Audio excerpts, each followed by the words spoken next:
Some updates about the flood situation in the country. Flash floods triggered by torrential rains in Madhya Pradesh and Assam have killed at least 22 people and forced more than 170,000 from their homes. As forecasters predicted more downpours in the coming days, the weather department has predicted more rains across Madhya Pradesh in the next 24 hours. Flood situation is grim in Gadchiroli district of Maharashtra, and several rivers and rivulets are in spate. Due to heavy monsoon rain, several states across the country have seen flood-like conditions continuing. However, there is some improvement in the situation in Madhya Pradesh. But the Met Office has predicted more rains across Madhya Pradesh in the next 24 hours. The administration has chipped in with all its might in relief and rescue operations. Rewa और सागर संभाग जो बाढ़ से बुरी तरह प्रभावित थे, अब मौसम खुला हुआ है, नदियों का पानी नीचे चला गया है। भोपाल के आसपास भी अब पहले से बेहतर स्थिति है, रास्ते लगातार खुलते जा रहे हैं। मालवा में विशेषकर इंदौर और उज्जैन संभाग में पानी लगातार गिर रहा है। प्रशासन, जनप्रतिनिधि, आज प्रभारी मंत्रियों से भी मैंने कहा सबके सब मुस्तैद है।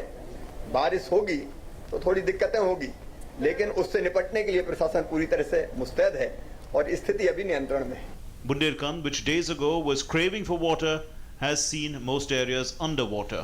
जुलाई तक बांध का जल स्तर 368 मीटर रखा जाना था।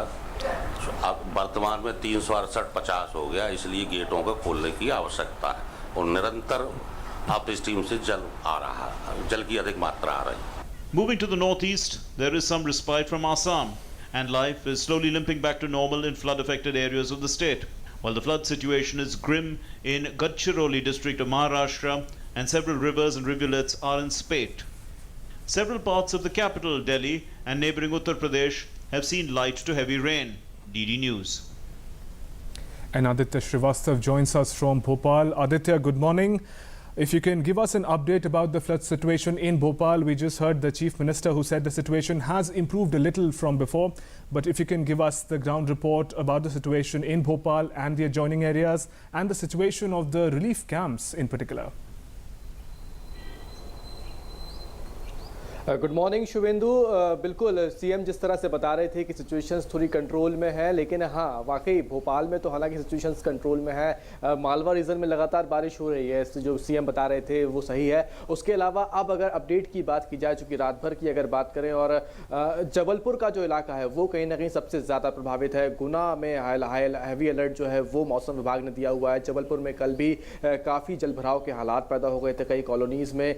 मध्य प्रदेश की अगर बात की जाए तो सबसे ज़्यादा जो दिक्कत आ रही है इस वक्त मालवा रीजन में आ रही है। खंडवा खरगोन का जो इलाका है वहाँ पर सबसे ज़्यादा बारिश हुई है, वो कहीं ना कहीं दिक्कत वाली बात है। भोपाल में हालांकि कल शाम को बहुत तेज़ बारिश हुई थी, उसके बाद रात भर हल्की हल्की बूंदाबांदी और फुहार होती रही। लेकिन अगर सरकार की तरफ से अगर बात की जाए, प्रशासन की तरफ से अगर बात की जाए, तो लगातार मॉनिटरिंग की जा रही है। जिनको रेस्क्यू किया गया था अलग अलग जगहों से, जिनको रेस्क्यू किया जा रहा है अलग अलग गाँव से, उनको सुरक्षित स्थानों पर पहुँचाया जा रहा है। और करीब 22 लोगों की अब तक मौत की खबर तो जरूर है शुभेंदु, लेकिन उसके अलावा अगर बात करें जो रिलीफ कैंप हैं वो फिलहाल उनको और बढ़ाया जा रहा है, क्योंकि जो रेस्क्यू करके लोगों को वहाँ से जब निकाला गया, गांव से जब लोगों को बाहर लाया गया, उनकी संख्या बहुत ज़्यादा थी। जितने जो कैंप्स थे वो कम पड़ रहे थे, लिहाजा अब जो स्कूल्स हैं, कम्युनिटी हॉल्स हैं, उनको कहीं ना कहीं खोला जा रहा है। वही स्थिति भोपाल में है, चूँकि भोपाल में जब 2 दिन पहले जलभराव के हालात पैदा हुए थे, उसके बाद तमाम जो लोग थे, जनप्रतिनिधि थे, वो बाहर निकले थे और जो स्कूल्स थे उनको खोल दिया गया था। और अब भी जो है कई लोग ऐसे हैं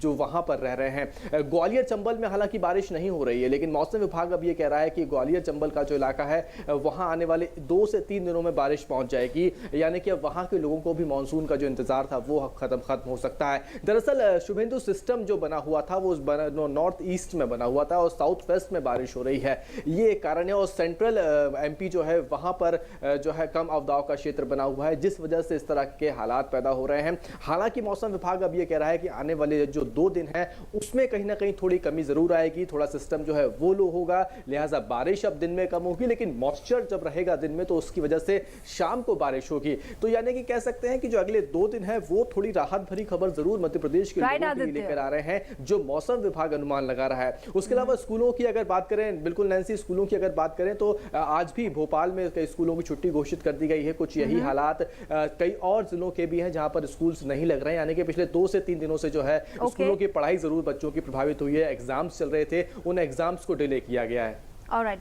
Aditya, now you're saying that relief camps have been increased, the number of relief camps have increased, and of course the rescue operations, the relief operations are on in full swing in the wake of the situation in the state. The situation for the moment is improving, seems to be normal, if I can call it that at the moment, but it's predicted it's going to rain more in the next 24 hours to 48 hours.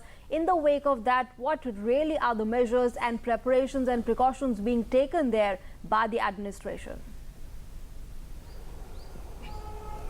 बिल्कुल Nancy, जो पिछली बारिश हुई थी, जो पिछले 2 दिनों 3 दिन से जो लगातार बारिश हुई थी, उसने कहीं ना कहीं सरकार को भी चेता दिया है। अब प्रशासन पूरी तरह से अलर्ट है और यही अब प्रयास किए जा रहे हैं कि अगर दोबारा इस तरह की बारिश होती है, मूसलाधार बारिश होती है, तो ऐसे में अब क्या किया जाए। तो ऐसे में सरकार ने अपनी पूरी तैयारी करके रखी है, जिसे बोलते हैं कि होमवर्क पूरा कंप्लीट करके रखा है। जो कैंप्स थे उनको ऐसी जगहों पर भी स्थापित किया गया है, अगर लोगों को बाहर नहीं निकाल पाए तो कम से कम ऐसी जगहों पर उनको पहुंचा दिया जाए कि जहां पर उनको परेशानी ना हो, दिक्कत ना हो। और सबसे पहले जो एनडीआरएफ, एसडीआरएफ के जो लोग थे, होमगार्ड के जवान थे, जहां पर नहीं पहुंच पाए थे, क्योंकि शुरू में दिक्कत ये हुई थी कि बारिश इतनी ज्यादा हो रही थी, वो वहां पर जितनी संख्या में होना चाहिए थे वो नहीं हो पाए थे। लेकिन अब जो है पर्याप्त मात्रा में जो है बल को वहां पहुंचा दिया गया है। जो नदियां हैं वहां पर आसपास सुरक्षा बढ़ा दी गई है और किसी भी तरीके के जब वाटर लेवल बढ़ता है, नदियों का वाटर लेवल बढ़ता है, तो जो आसपास के गांव हैं वो उनको सब, चाहे वो मुनादी बजाकर हो या फिर अनाउंसमेंट कर है,